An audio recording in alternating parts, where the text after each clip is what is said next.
Madame la ministre, qui est ici comme sénatrice, monsieur le député, madame la députée européenne, mesdames et messieurs les préfets, madame la présidente de la CNDA, monsieur le délégué du Haut Conseil aux réfugiés, monsieur le secrétaire général, mesdames et messieurs les directeurs, mesdames et messieurs, je vais essayer d'introduire cette réunion qui va être, au-delà des questions et des interpellations qui seront les vôtres, essentiellement consacrée à la méthode et au calendrier de cette concertation que nous souhaitons sur la réforme de l'asile.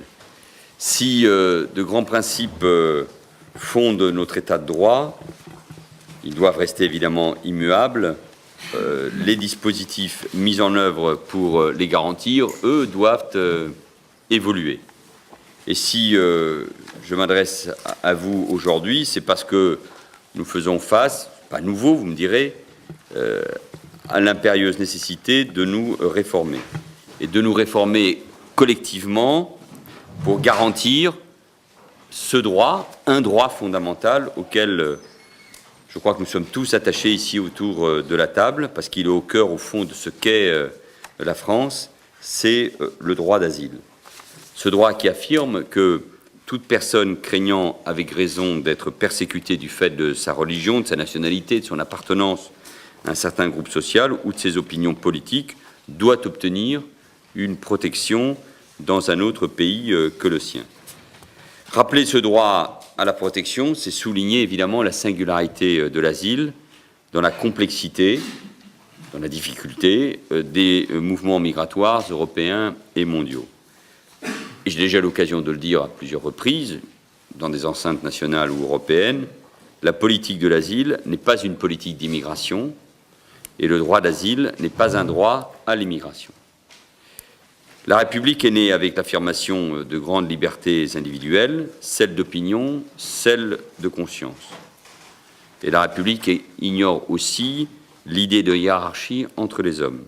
Elle ne connaît que a priori, des citoyens égaux entre eux et bénéficiant des mêmes droits.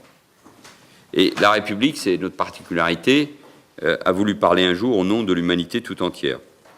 Et c'est donc logiquement que du monde entier, l'on vient y chercher refuge face à des persécutions. La France a inscrit le droit d'asile au préambule de sa Constitution. Elle s'est engagée à le respecter en ratifiant la Convention de 1951 relative au statut des réfugiés, ou Convention de Genève, dont l'un des éléments essentiels est le principe de non-refoulement. Garantir l'asile, c'est la dignité, c'est le respect de la dignité que nous devons à chaque être humain, mais c'est aussi l'engagement de notre pays. Être ministre de l'Intérieur, ce n'est pas avoir uniquement la charge des questions de sécurité, c'est également veiller, me semble-t-il, à la bonne organisation, à la permanence et à la continuité de l'État.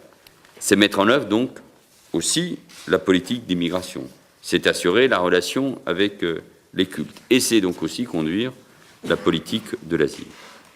Et donc, je suis, avec d'autres bien sûr, mais le ministre du droit d'asile. C'est sous ma responsabilité, même si, évidemment, il y a aussi des organismes qui le mettent en œuvre et de manière indépendante.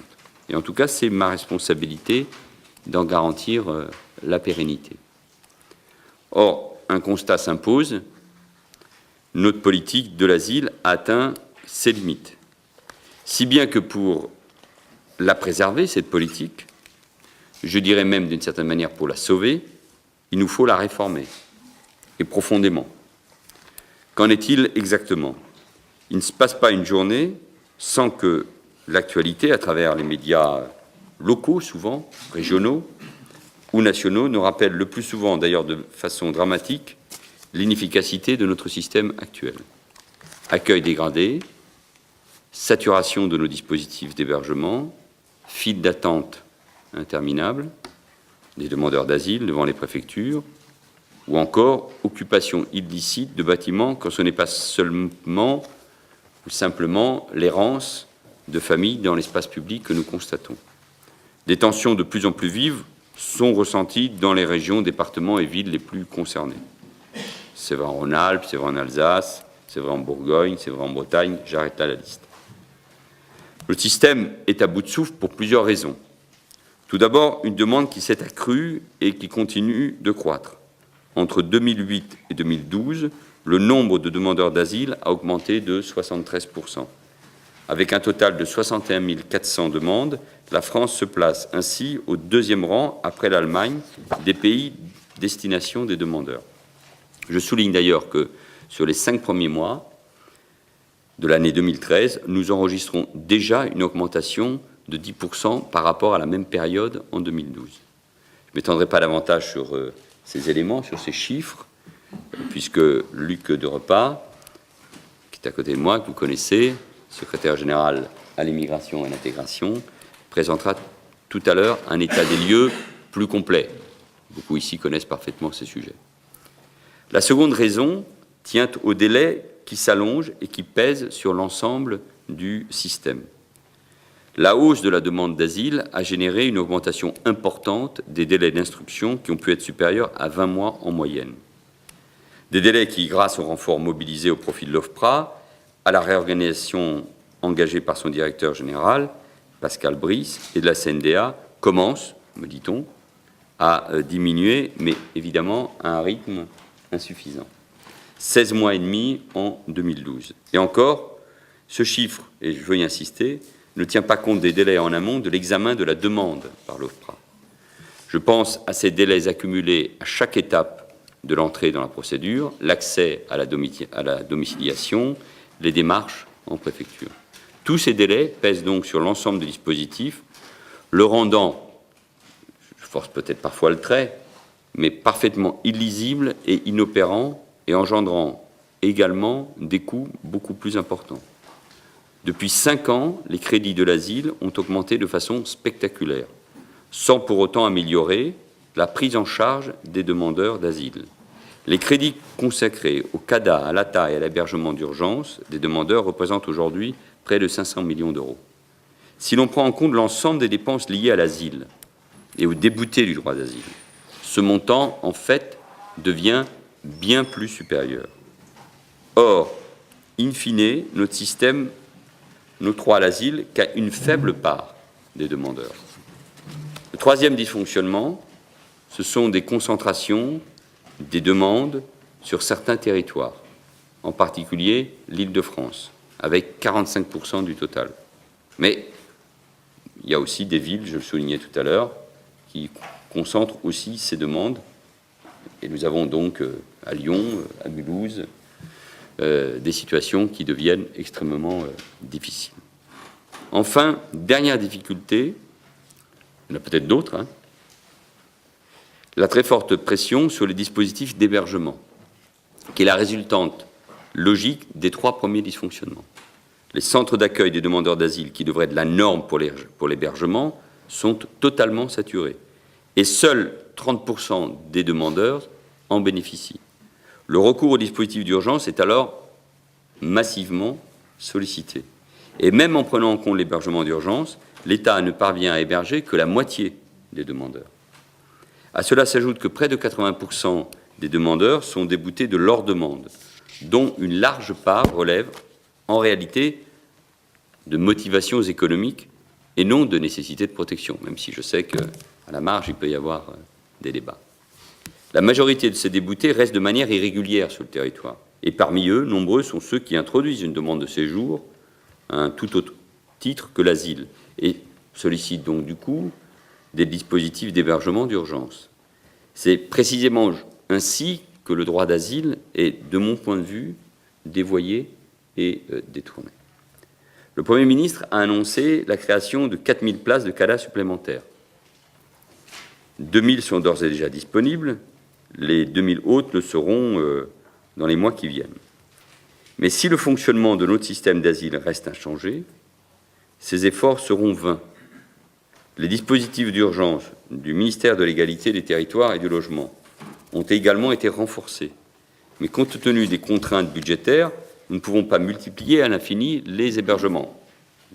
Nous avons fait ce constat à l'occasion de rencontres entre le Premier ministre et plusieurs d'entre nous sur l'ensemble des questions de l'hébergement d'urgence.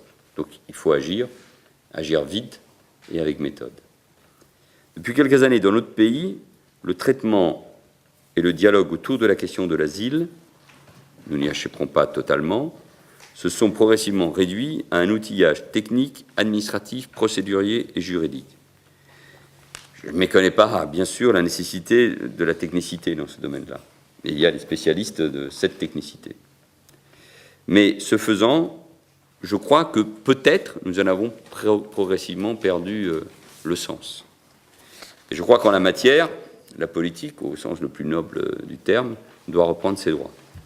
C'est aussi la perspective que je veux fixer à la réforme que je souhaite engager. Dans le contexte que nous connaissons, mais aussi face à une crise qui s'est mondialisée, à nos sociétés qui tendent également à se replier sur elles-mêmes, comment faire évoluer le droit, comment rebâtir l'architecture juridique et politique pour repenser, avec humanité, mais aussi avec responsabilité, de nouveaux équilibres. En France, l'État n'a pas le monopole des solidarités, mais il en est un acteur central. Et à ses côtés agissent avec beaucoup d'engagement, de détermination, de sincérité, les collectivités, les élus donc, les associations. Ils sont partenaires essentiels.